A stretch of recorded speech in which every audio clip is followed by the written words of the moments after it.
Not enter.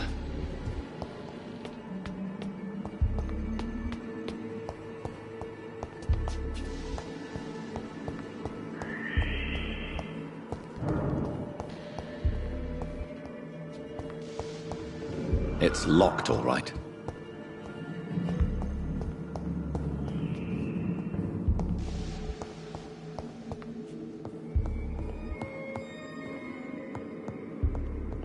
This key will surely grant me access to the basement.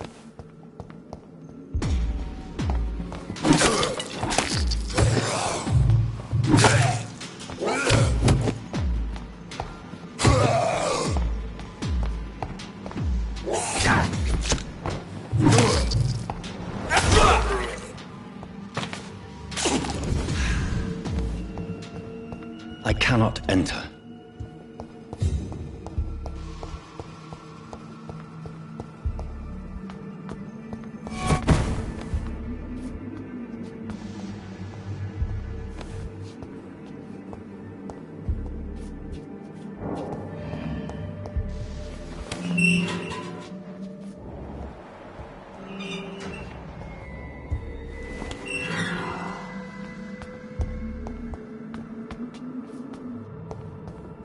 These scowls feed from corpses and the husks of animals.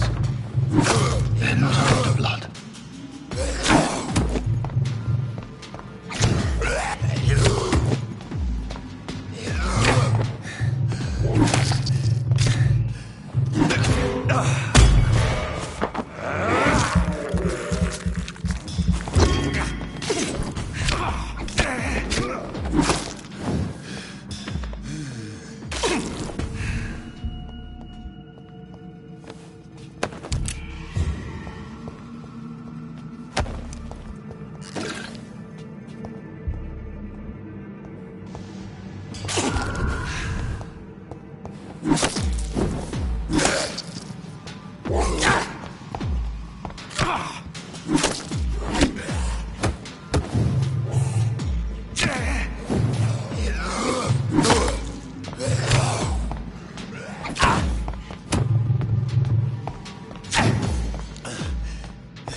It's locked.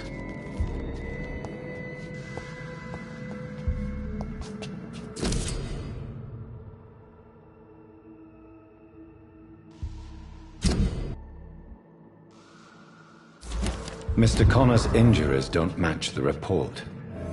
I'd better look into this.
Traces of a pinkish foam at the corner of the lips.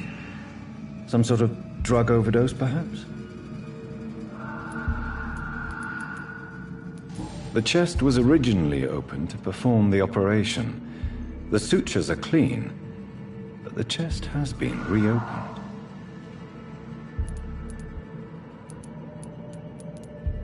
Multiple abrasions and scarring on the arms and legs.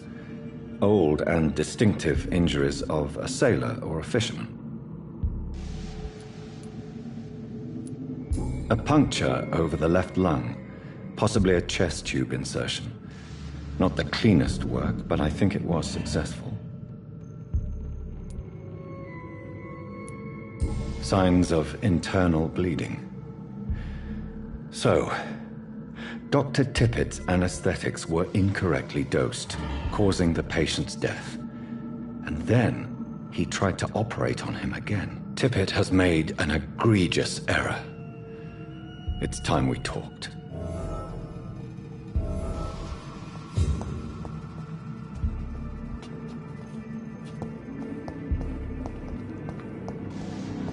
It's locked, all right.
Skals can be so ferocious. I'm not sure I can defeat them without becoming stronger. To drink blood is so tempting.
You are going to reveal your secrets to me. It's locked, all right. My blood and soul. You know. The life running in your veins.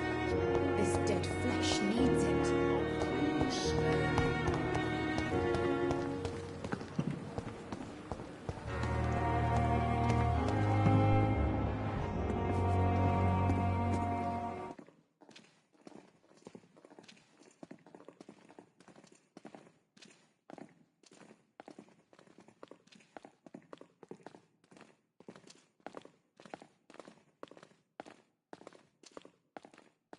Good evening, sir.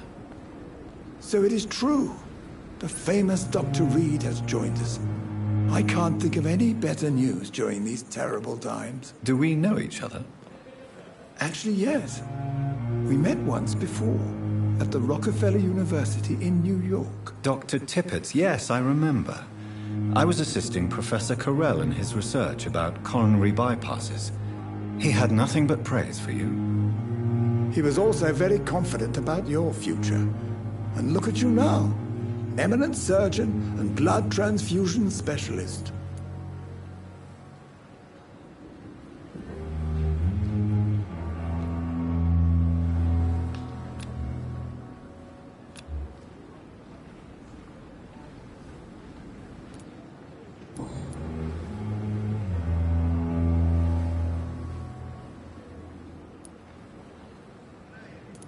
What can you tell me about the staff in the hospital? Some are really good, and others are not so good. But during this troubled period, there is no time for slander. I prefer to focus on the positive character traits.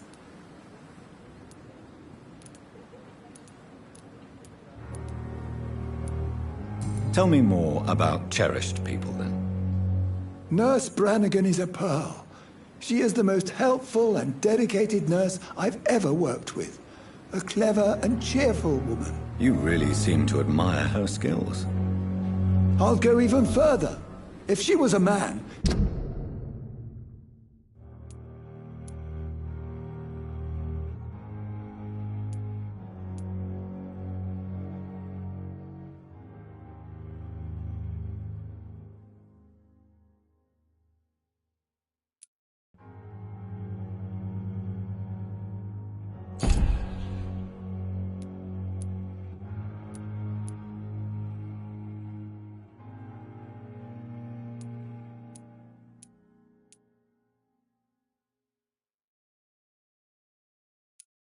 she would be a damn fine practitioner.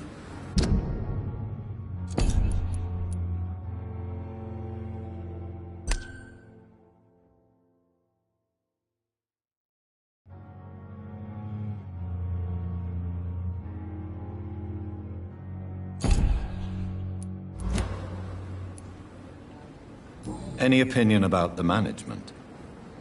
I don't always agree with Dr. Swansea's reserve, but I must admit he does all he can to keep this facility running during this crisis. Ah, yes, the burden of command.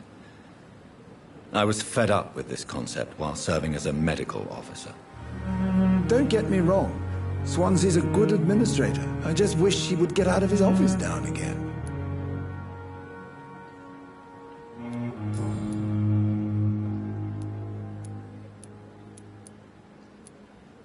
What is the Pembroke Hospital situation? And please, speak freely. This hospital is not exactly the best of London. I'm sure you are used to working in a better environment.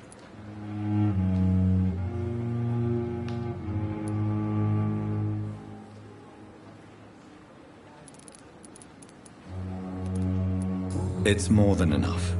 In any case, the personnel of a hospital are much more important to me than the building. Don't be misled by appearances, Dr. Reed. This hospital does not lack talented people. It just lacks hope.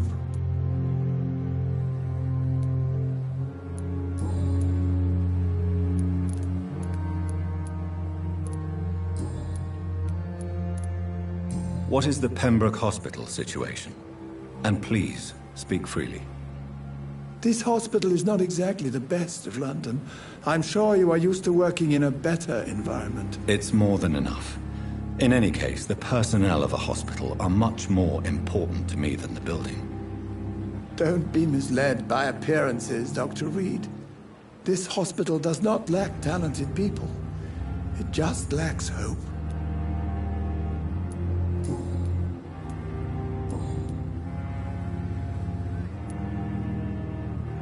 Corcoran, I want you to tell me about Mr. Connor. How did he die? What happened? He was my patient. He died because of my mistake. That's the blunt truth.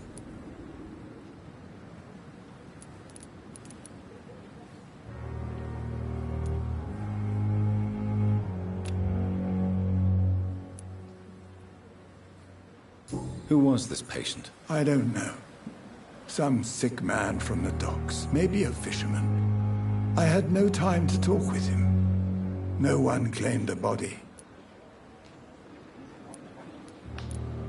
What was the nature of the mistake? It was a twofold error. My diagnosis was wrong, and the administered dosage was too strong. Why not stop practicing? Are you mad? I killed that man, I admit it, and it won't happen again. I have saved so many lives since then.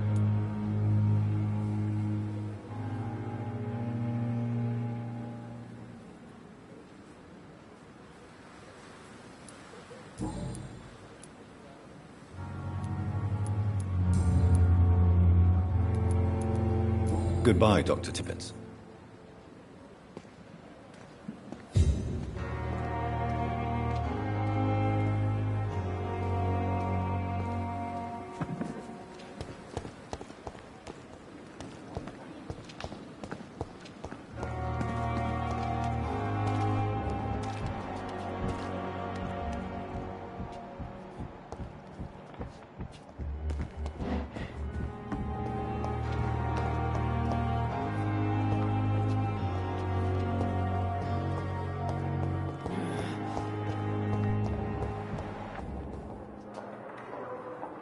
Good evening, Doctor.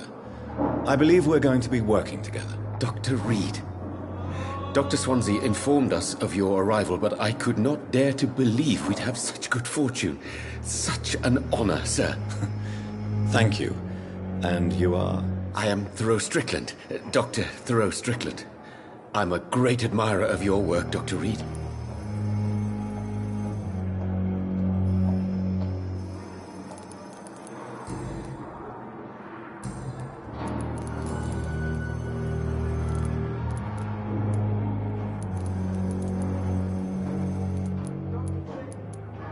Please, could you tell me something about yourself? I'm a great admirer of your work concerning blood transfusion, Dr. Reed.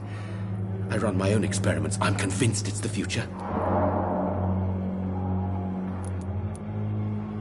I based my technique on my mentor's research. He helped me perfect my method. What is yours? I'd rather not talk about it. For now, it's just theories and first approach. My process is purely experimental and unsuccessful. As long as you're cautious and methodical, you may remain empty-handed, but you won't fail. You're not the first one to warn me, but I am convinced knowledge is the main weapon against the ravages of this epidemic. What made you choose to be a doctor? I'm not ashamed to admit you and your work have inspired me. I am honored to have the opportunity to work by your side.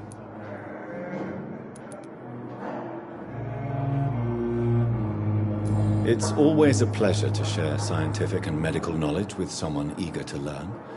I'll be glad to help you if I can. This epidemic may be the century's most terrible disaster, but I'm convinced that we, as doctors, are the only ones able to defeat it.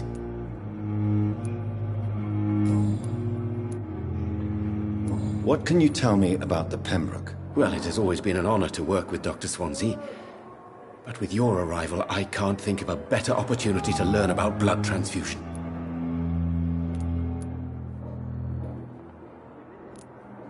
Do you need help with anything in particular? Well, yes, maybe. I'm waiting for a batch of products I ordered for my personal research, yet my supplier seems to have vanished. Do you want me to play the errand boy for you? Oh no, Dr. Reed. But if you went personally to his shop, what with your reputation and all, he wouldn't dare to refuse the products I need. I see. Well, give me the address, for I may pass by if I have time.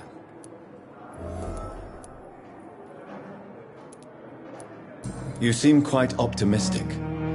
It's a rare and precious attitude in these difficult times. I'm convinced that this epidemic is a test of endurance and dedication for us men of science. Questions remain about our capacity to resolve the situation. True. Last summer, during the first wave of the epidemic, I used to joke with Milton about the extra work. We're not smiling now.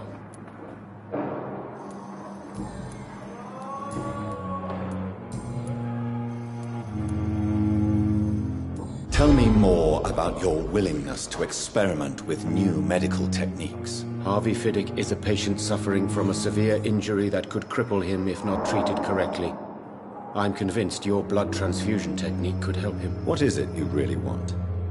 To save him, or to prove your point? Fair question. I want nothing but to save my patient, Dr. Reed. Especially since I know Mr. Fiddick's story.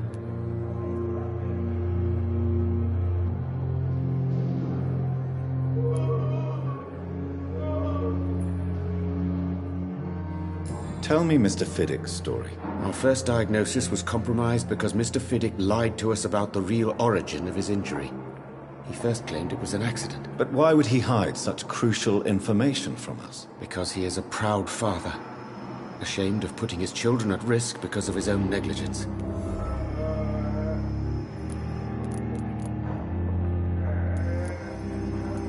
This personal involvement could also appear to be a lack of impartiality. You must know that a good surgeon must remain neutral. I agree. But that does not excuse Dr. Aykroyd's behavior, a man who did not even take time to converse with his patient. Do you think keeping his distance was a mistake?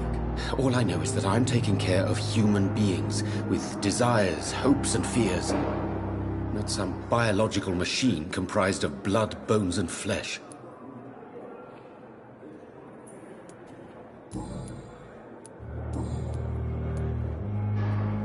Goodbye, Dr. Strickland.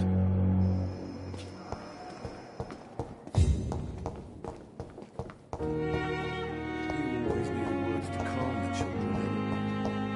As for me,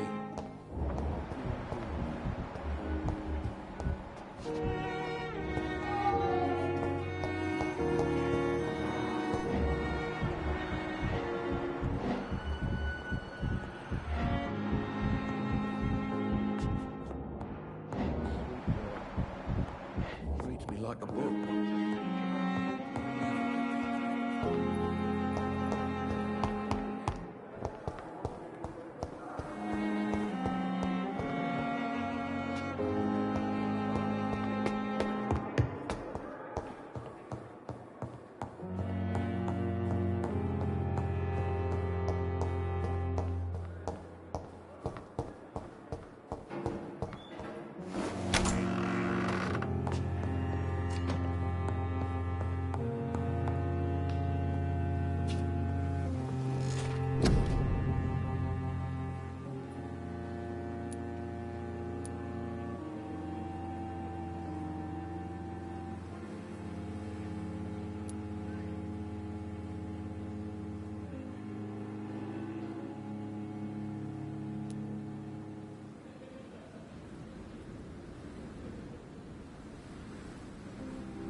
The flower's dying. It needs water.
Don't worry, sir. I'll be back in a few minutes. Call me if you need me, okay?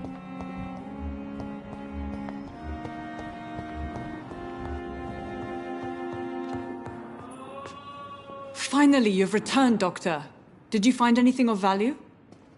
Yes, nurse. You've worked your first miracle, Doctor. Now, this patient here needs immediate treatment. Duty calls. When the storm has passed, I'll show you how to mix the remedy yourself with the same basic ingredients. Many thanks, Doctor. When you've finished, you ought to report to Dr. Swansea in his office. He's been looking for you. Seemed pressing.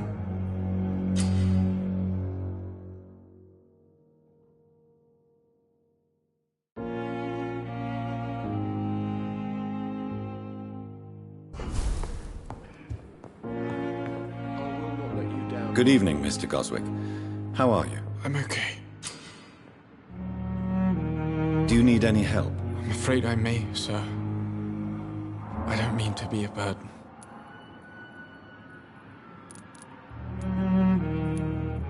You are not a burden, sir. Healing you is my responsibility. And you have my gratitude for that.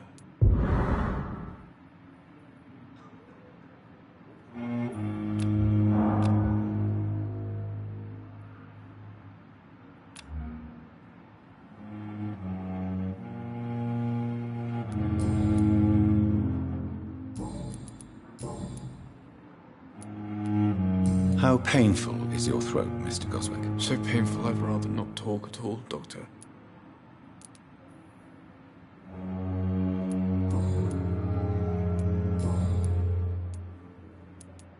I have to go now, sir. But don't hesitate to contact me if you need any help. I'm all right. Don't waste your time with me.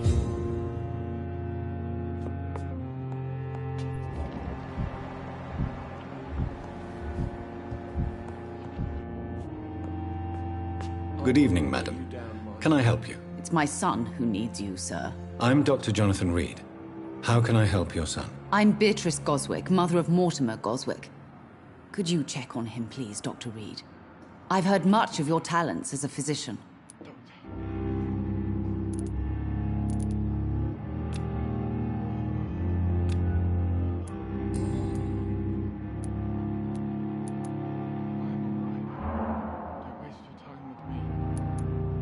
What do you think of your reception here? Any complaints? I have had the uttermost reservations about this hospital since we arrived. But we had no other choice, considering the state of emergency. Is there something in particular that's bothering you? Some of the staff were not especially welcoming. I suspect they're not accustomed to dealing with patients of such social standing. Tell me more about your arrival at the Pembroke Hospital. What gave you such a bad first impression? The ambulance driver was quite rude, for a start. And that nurse, Miss Hawkins, seems to have quite a dubious attitude. What do you mean? She managed to secure a bed for my son despite the epidemic. It was a relief, but it wasn't cheap.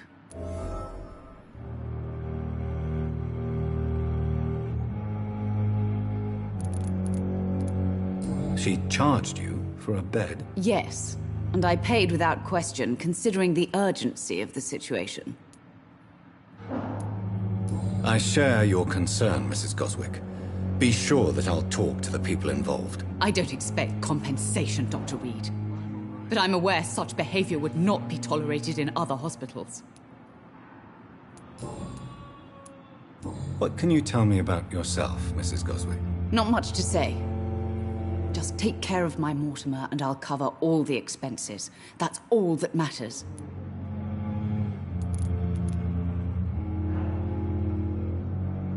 Are you really that rich? Most of the patients here are of a more humble origin, if I may say so. Yes. Thanks to my husband. May he rest in peace. I can cover any needed medical expenses. May I ask if you have an occupation, Mrs. Goswick? I'm a teacher by profession. I teach young women who are more ambitious about their futures than their families.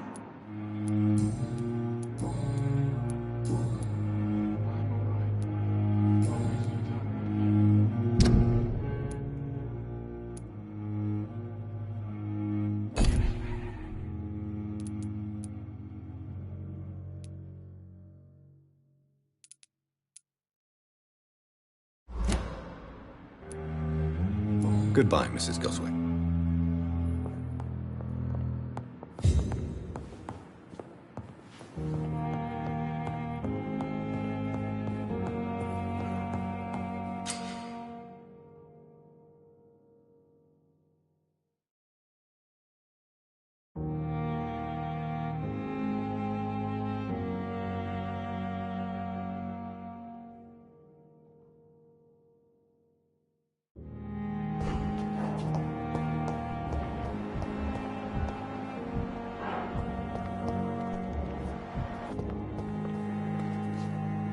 Good evening, nurse. Good evening, Doctor.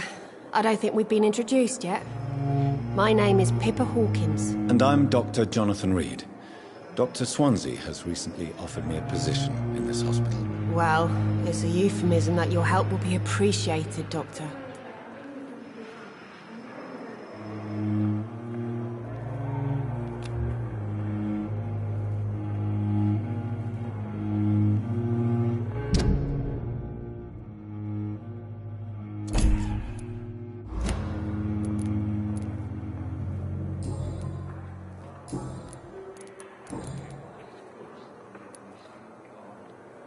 How long have you been a nurse? Or long enough to see that the epidemic is winning. And no matter how qualified you are, don't tell me you'll change that.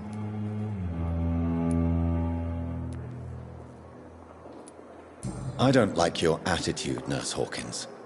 Pessimism can be as lethal as the epidemic in times like these. Sorry, Doctor. I don't want to sound bitter, but I'm just too tired to give a pep talk like Nurse Brannigan. How is the Pembroke staff coping with the epidemic? Well, not well. Milton, the ambulance driver, is even more grumpy than usual, especially concerning doctors.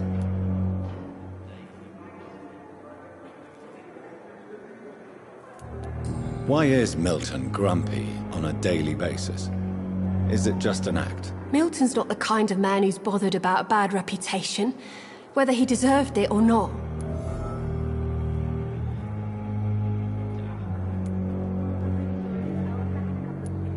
Why does Milton dislike doctors? I don't know. Just ask him. But be warned, Milton is not the chatty type.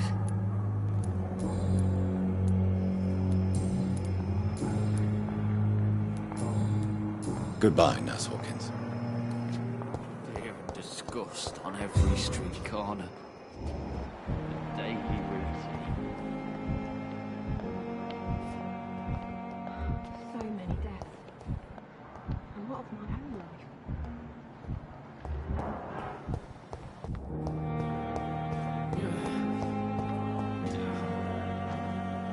Good evening, miss. I'm Dr. Reed, the new surgeon at the Pembroke Hospital. And who are you? Your name has no meaning to me, mortal.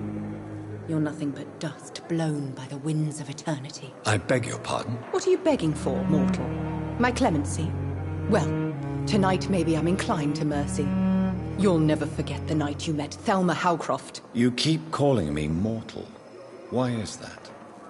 And if I'm mortal, what are you? Well, Dr. Reed, if you must know, I'm a vampire.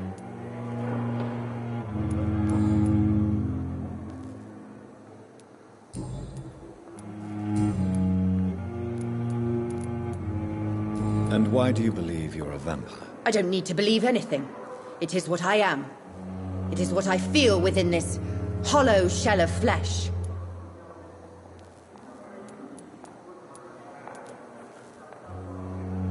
Please, describe to me how you feel. What is it like to be a vampire? I can hear my body crumble from the inside as my flesh cracks and fades. I sense the last pulse of postulant blood within my drying veins. I need new blood. I see. Have you ever heard of Cotard syndrome, Miss Howcroft? Never. It's a mental illness discovered by a French neurologist named Jules Cotard. The affected patients are delusional.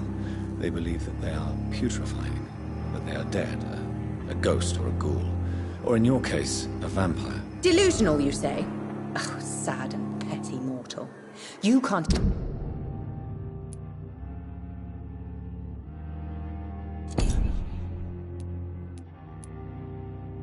even begin to understand the concept of immortality. And you think it is I who am delusional. I'm assuming you must be a patient here. Am I right, Miss Howcroft? It's only a cover.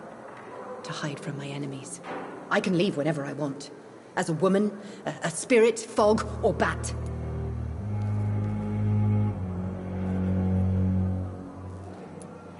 Who are these enemies you mentioned? Can you describe them? I cannot say for sure. But I sense their eyes on me from nearby. I feel them watching me every time I visit the garden near the morgue. The staff here are not your enemy.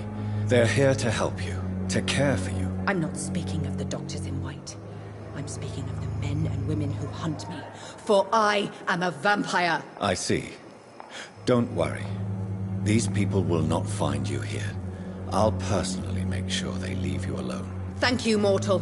But do not interfere with them, for you are no match for those that hunt me.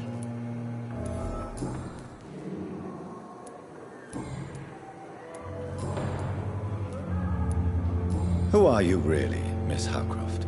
I mean, apart from being a vampire. Is that not enough for you, puny mortal? What do you require? Proof of my powers? I'm curious to know who you were before becoming a vampire. It was such a long time ago, I don't remember. Centuries of unholy life can have strange effects on one's minds, you see?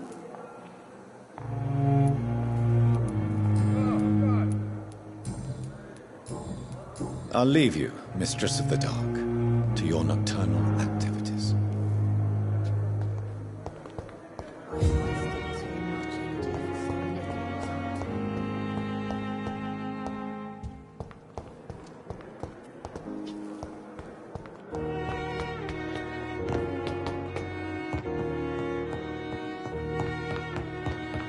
It's locked.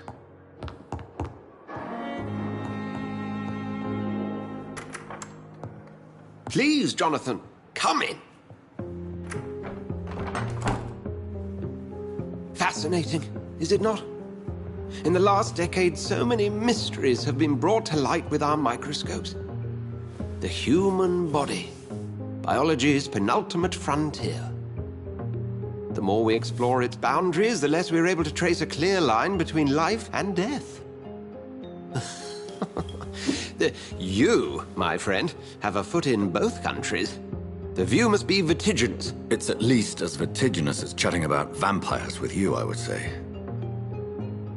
This must be all so new to you. This area of time.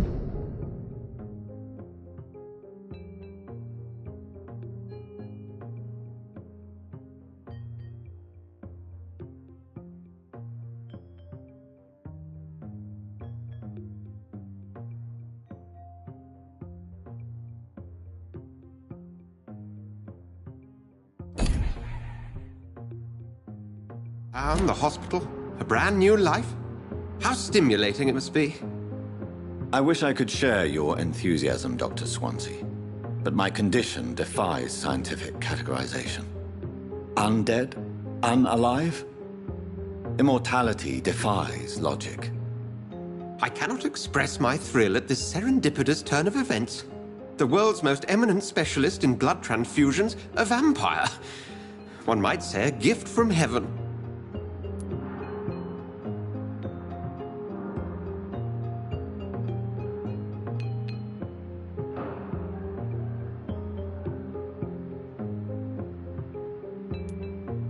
I'm a dead man. I was murdered.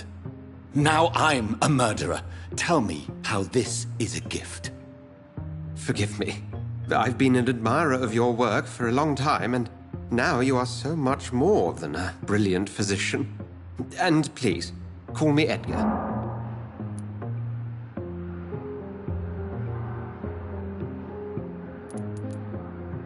There is no need to apologize, Edgar. You offered me sanctuary when I had none. Very well. I have a task for you, Jonathan. Something that will require all your newfound skills. Please, go on. The Pembroke only survives through the generosity of our benefactors. Unfortunately, our main donor has found herself in a bit of a bind. Now, if you could help her out... A spokesman or politician is what you need. That's not my calling. And until I come to understand what has happened to me, I require discretion. Discretion is in order, Jonathan. Lady Ashbury has recently received rather indelicate correspondence that, if revealed, would jeopardize her position. And you would like me to eradicate this threat? By the stole, of course not. I would just like you to pay her a visit. Her ladyship is certainly near the tents outside, tending the sick. You can't miss her. Look for someone impossibly delicate. Accepted. I'll see what kind of trouble Lady Ashbury is in.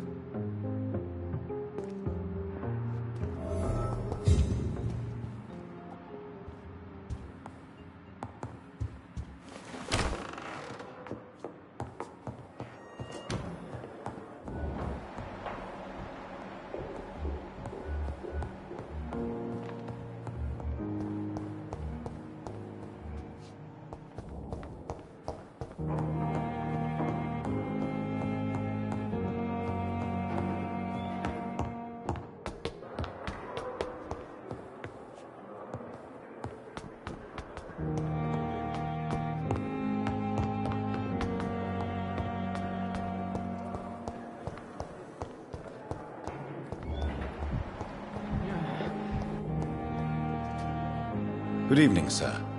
Can I help you? Unless you're here to fix my face. No. I don't think you can help me. I'm Dr. Reed. I've recently taken the position of head surgeon here. War injuries, am I right? You guessed right, Doctor. German shell took my pretty little mug right off. But they still call me Thomas Elwood.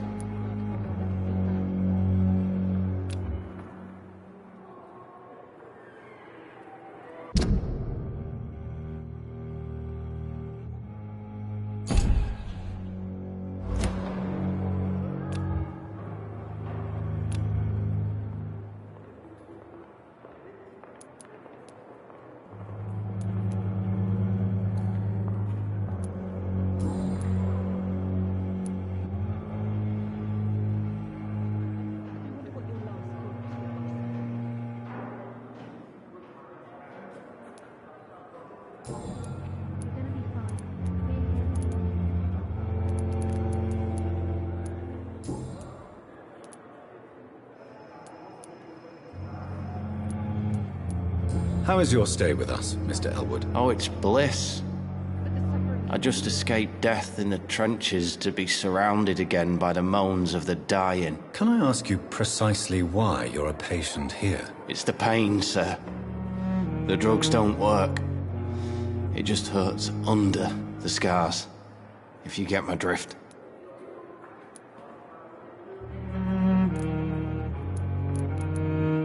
Can I do anything for your pain? Nurses gave me a bunch of pills. No effect. Told you. It's like the flames are under my skin, burning away. Who is treating you? Is someone in particular looking after your case? Nobody since the old and tired doctor spoke to me. Started to think I was forgotten about. Wouldn't blame you. You don't seem worried by that. My face hurts so much more when I smile or cry. I've learned it's easier not to speak. But be assured I'm smiling inside.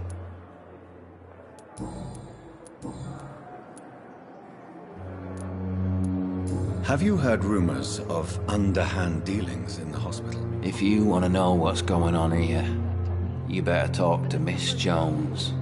She knows everything. Especially what she shouldn't.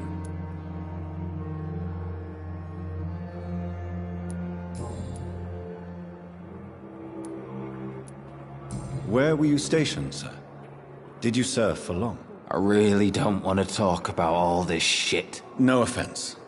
I was pushing too much. I served in France myself. I just wanted to know what happened to you. You were an officer, weren't you? Then I doubt we fought the same war, sir. No offense. How close are you to Miss Horcroft? Are you aware that she thinks she is a vampire? To wait for her next nibble is the best reason to stay here. Every time she approaches my bed, she treats me like something tasty. A normal person. Aren't you afraid? She may hurt you if the game goes too far. She's quite harmless, I can assure you. Her head's broken inside is all. While I'm busted on the outside. But she's still beautiful. Living proof that there's hope for me.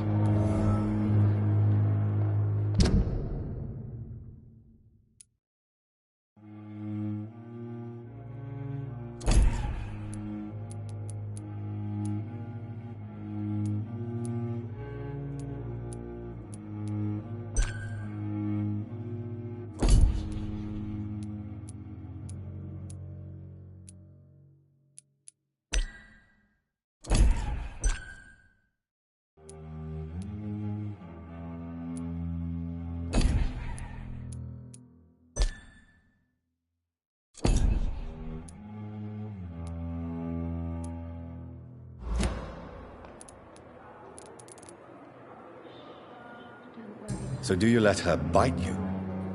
You know that's not sanitary. And why not? She's only supping a few drops of me blood.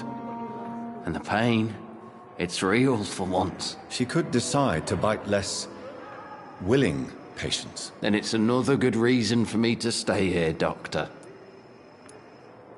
You do realize she's mentally disturbed. It's called the Cotard syndrome. She truly believes she's a vampire.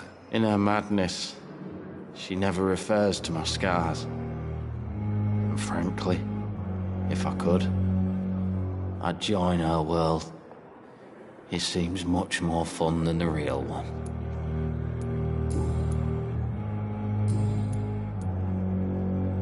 Goodbye for now, Mr. Elwood. Damn. The pain. It's here again. Good evening, Miss Howcroft. How are you tonight? I need blood, Doctor. Warm, rich, vibrant blood. Have you heard of any blackmailing going on within these walls? I have no time for mortal games. My secrets are beyond their comprehension, Dr. Reed.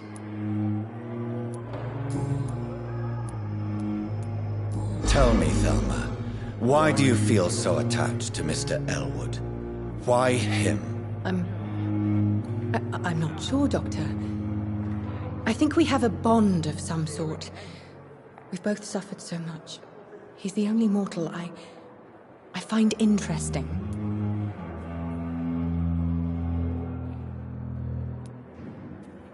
Do you plan to make him a vampire too? Of course not. How could I inflict my curse on anybody else? I'm not that cruel, Doctor.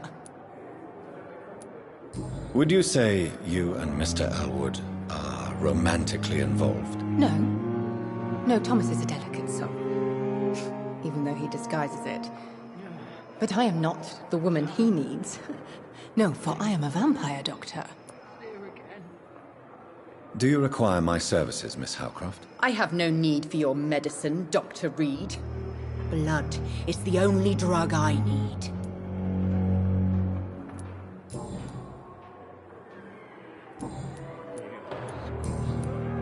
Tell me, Thelma, why do you feel so attached to Mr. Elwood? Why him? I'm not sure, Doctor. I think we have a bond of some sort. We've both suffered so much. He's the only mortal I find interesting.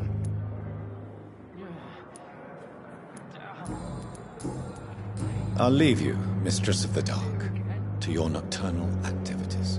I wish I could be sick again. I feel my blood boil with the fever.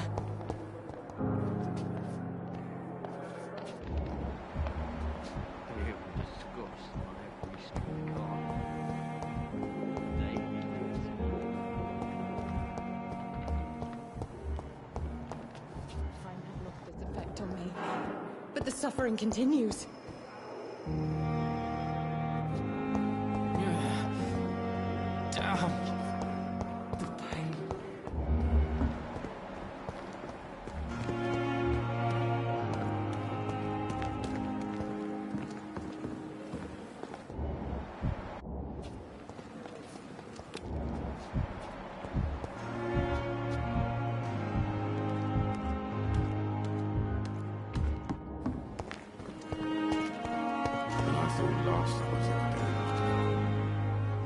The flu took my dear wife, Emily.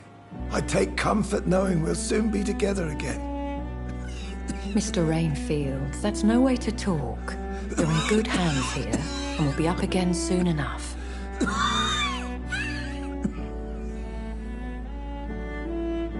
Now do me a kindness and get some sleep. I'll be back round later. Your words are kind, the blessings of an angel. You're the sweet, sweet Lady of Mercy.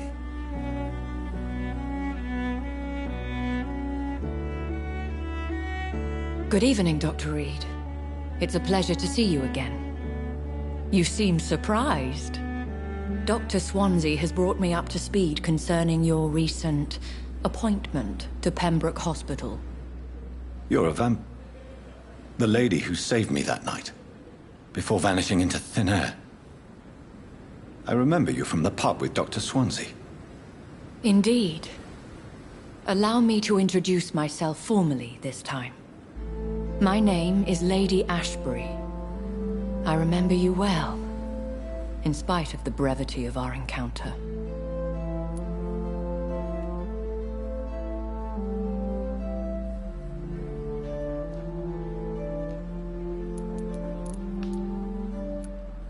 Apologies. You've taken me by surprise. I'm very happy to see you. The pleasure is mine, Doctor. I hope you're more disposed to answer my questions now. You must have countless questions, but our rather urgent matter first. Swansea has explained. My cover, if you prefer, has been compromised.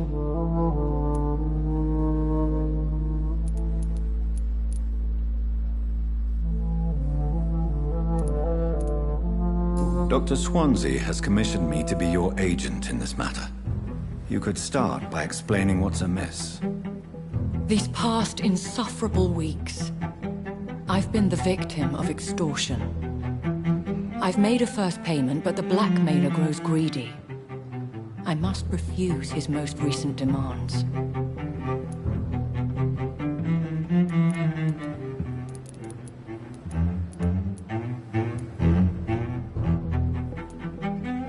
Please continue. Every detail is essential. I'm your man. My embarrassment in this matter is eclipsed only by my shame at having put the hospital at risk. The threat from our anonymous scoundrel is clear. A list of dates. My visits coinciding with the dates of suspicious patient deaths due to massive blood loss.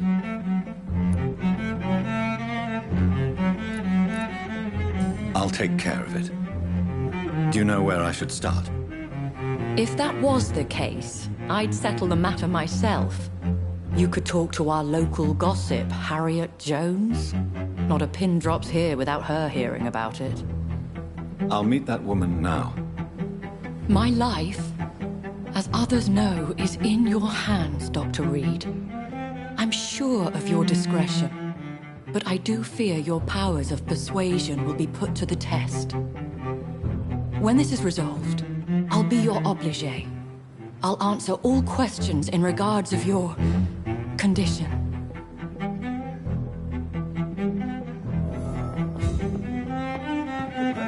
We're so lucky to have Dr. Reed, you know. I met him in New York once. If only there were more.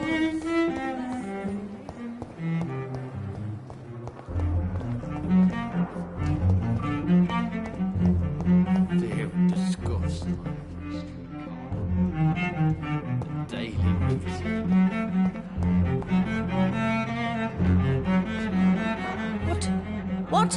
What is this? Who are you? Get out of my room. There's no need for alarm, madam. I'm Dr. Reed, the new surgeon. Preposterous. Dr. Reed, you say? I don't want some bumbling intern. Where's Dr. Swansea? Please, calm down, madam. I assure you that I am highly qualified.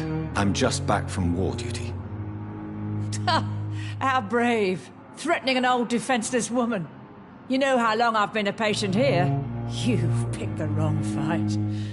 I'm Harriet Jones. Harriet Jones? Indeed. I've been meaning to have a chat with you. You know what goes on here better than any other patient, I gather. Oh, better than any patient, nurse or doctor. I've seen so many vile undertakings. I heard there have been some despicable goings-on. Was there a case of blackmail? Blackmail? Wait. You're investigating something. This isn't a social call.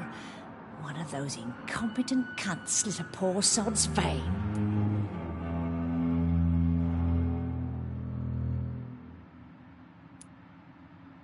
I assure you, madam, this is not an investigation into a possible medical error.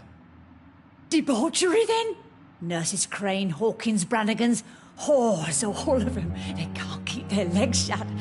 I've seen them scratching slutty sores. Really? Well, if you have irrefutable proof, I'll not have the staff behaving in such a manner here. This is your business, Doctor, not mine. But I swear one of the nurses is cavorting with some man on hospital hours. Thank you for your time, Miss Jones. You've given me something to go on. See you on the next round.